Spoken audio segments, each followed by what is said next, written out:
Salut, c'est Max, bienvenue dans ce nouveau tuto où on va faire de l'étalonnage d'images tournées en flat, donc tournées avec une GoPro, mais ça peut être n'importe quelle autre image que tu as tournée en flat. Là, c'était tourné avec une GoPro Hero 4 Black et le profil flat à l'intérieur, tu choisis, tu as plusieurs profils et j'ai pris le flat. Et donc du coup, on va étalonner ça parce que sinon c'est moche. Avant de commencer cette vidéo, je me permets juste de te rappeler que je ne suis pas étalonneur professionnel, donc tout ce que je te dis là, j'en suis sûr, mais je peux faire des approximations ou des erreurs, ça arrive. De toute façon, ce qu'on va faire là, c'est pas un étalonnage professionnel, c'est pas un truc dans les règles, c'est juste essayer de donner une gueule un peu mieux à nos images, parce que comme ça, nos images en flat, que ce soit pour un film de vacances ou pour un film d'entreprise qui n'a pas de gros enjeux, et ben tu peux le faire comme ça, simplement comme on va le faire là, juste donner un look sympa. Pour faire notre étalonnage, on va avoir deux méthodes. La première méthode, c'est on prend l'image en flat et on fait l'étalonnage à partir de 0, donc on va faire nous-mêmes un petit bricolage pour que ça soit un peu plus sympa, et du moins essayer de remettre un peu de contraste et de saturation dans l'image, puisque c'est du flat, c'est un peu moche, un peu grisé. Et après, on peut partir dans un style, faire plus chaud, plus froid, plus saturé, moins saturé. Voilà, on peut partir en mode Instagram sans souci. Deuxième solution, mais du coup c'est une deuxième solution qu'on va voir en tout premier, parce que comme ça, on aura vu ça, c'est tout simplement de télécharger une lutte gratuite et de faire la lutte d'adaptation. Donc ça c'est spécifique à la GoPro ou spécifique à ta caméra, et donc tu utilises cette lutte pour passer du flat au Rec 709. Donc du coup ce qu'on va faire, c'est qu'on va tester une lutte que j'ai trouvée, que je te mettrai en description et qui sera à télécharger aussi. Tu peux la télécharger gratuitement quoi, en description avec un lien, et donc du coup tu pourras tester cette lutte sur tes images de GoPro ou toute autre image en flat. Ah oui, non, j'oubliais, petite précision, comment intégrer une lutte dans DaVinci.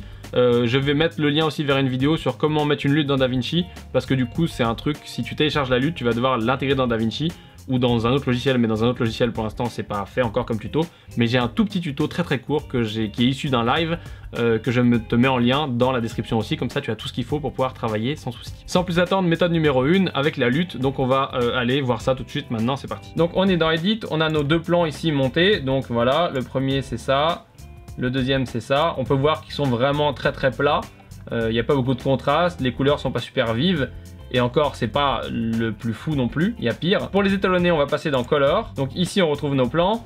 Si ils ne s'affichent pas, il faut juste cliquer sur Clip ici pour les afficher. Donc voilà, on va prendre ce plan là, et ce qu'on va faire c'est qu'on va aller ici dans Node. Donc si ça s'affiche pas, c'est pareil, il faut appuyer sur Node ici. On va faire un clic droit sur le node, on va aller dans 3D lutte et on va choisir GoPro. Et donc là tu peux voir qu'il a mis une gueule un peu meilleure à notre image.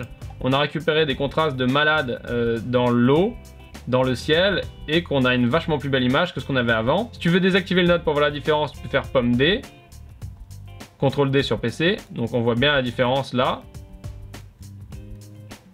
Et tu vois aussi la différence ici sur les waveforms.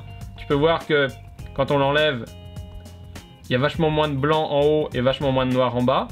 Et quand on le remet, on a récupéré des noirs et on est plus proche des blancs en haut. En parlant des waveforms, c'est un outil d'étalonnage. En gros, tu as les blancs en haut, les noirs en bas.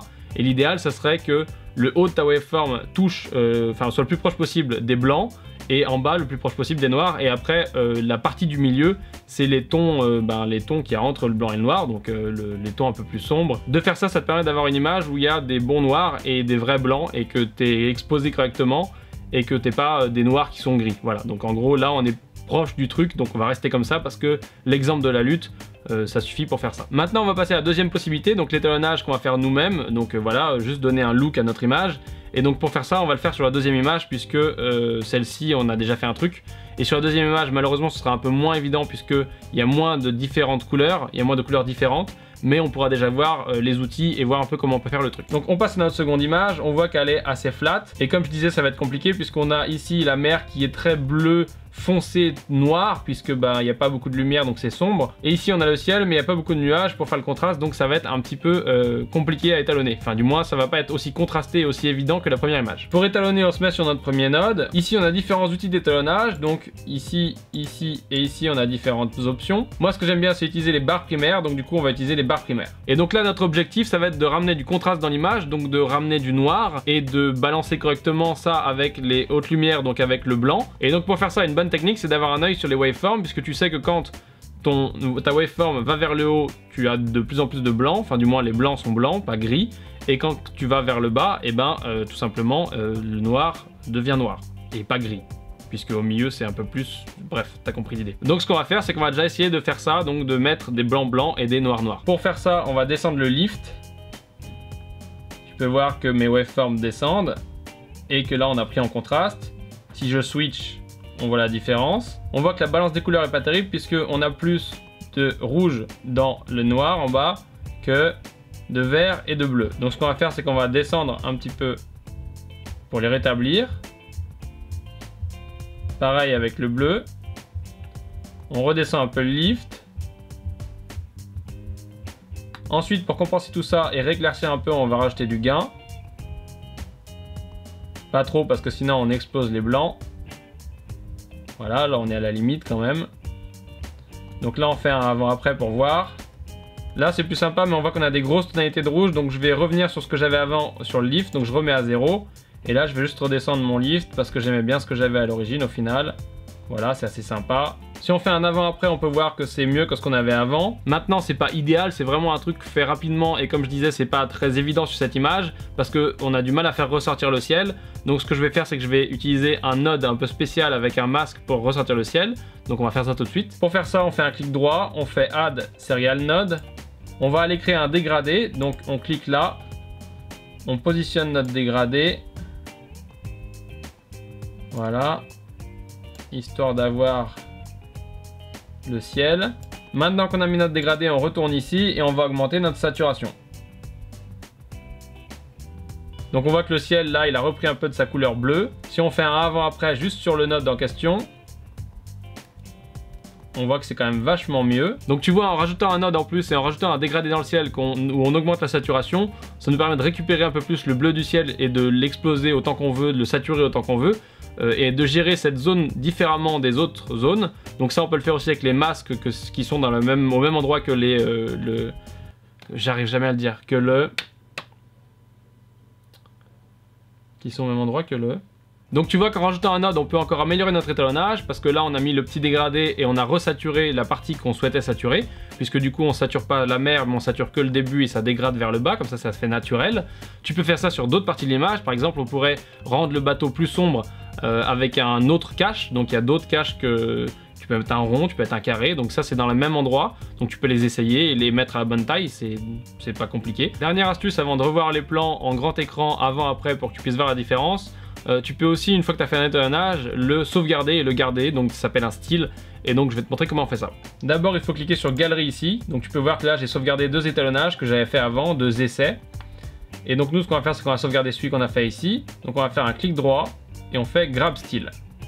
Et donc là il nous a mis notre style ici, et donc il est rangé dans la galerie avec les autres. Maintenant que tu sais comment sauvegarder un étalonnage que tu as fait et toutes les complexités de nodes que tu as mis en place, etc., pour pas avoir à le refaire sur chaque image si tu veux copier cet étalonnage, tout simplement je vais te montrer comment le remettre sur des images parce que sinon ça n'a aucun intérêt. Donc j'ai collé à la fin de la timeline une image du bateau, donc la même chose, et je vais te montrer comment on fait.